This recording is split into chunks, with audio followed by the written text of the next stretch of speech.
अंधेरी रात, गहरी नींद और फिर अचानक एक ऐसी सच्चाई जिसे महसूस करने वाले कभी भूल नहीं पाते। नींद और जागने के बीच फंसा हुआ एक डरावना अनुभव। कल्पना कीजिए, आप जाग रहे हैं लेकिन हिल नहीं पा रहे। आपकी आंखें खुली हैं लेकिन शरीर जकड़ा हुआ है। हम बात कर रहे हैं स्लीप पैरालिसिस की।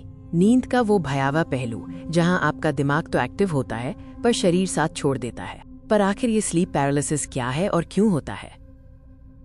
स्लीप पैरालिसिस का अनुभव करने वालों के लिए ये एक भयानक वास्तविकता होती है। वो पूरी कोशिश करते हैं हाथ पैर हिलाने की, चिल्लाने की, पर उनका शरीर 1 इंच भी मूव नहीं करता। आप महसूस करते हैं कि आप पूरी तरह से होश में हैं, लेकिन आपका शरीर गहरे पानी में डूबा हुआ है, जकड़ा हुआ। ये उस माइंड अवेक, बॉडी लॉक्ड स्थिति को दर्शाता है। लेकिन विज्ञान इस घटना को कैसे समझाता है? ये सारा खेल हमारे दिमाग और नींद के चरणों का है। जब हम REM rapid eye movement sleep में होते हैं तो हमारा दिमाग हमारी मांसपेशियों को अस्थायी रूप से निष्क्रिय कर देता है। इसे मसल एटोनिया कहते हैं।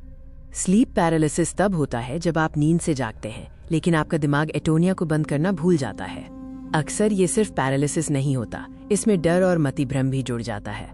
कई लोगों को लगता है कि कमरे में कोई मौजूद है या उनके सीने पर कोई दबाव डाल रहा है। ये हिप्नागोगिक या हिप्नोपॉम्पिक हैलुसिनेशंस होते हैं जो नींद और जागने के बीच की स्थिति में हमारे दिमाग की उपज है। क्या हम इसे रोक सकते हैं? इसके कुछ मुख्य कारण क्या हैं?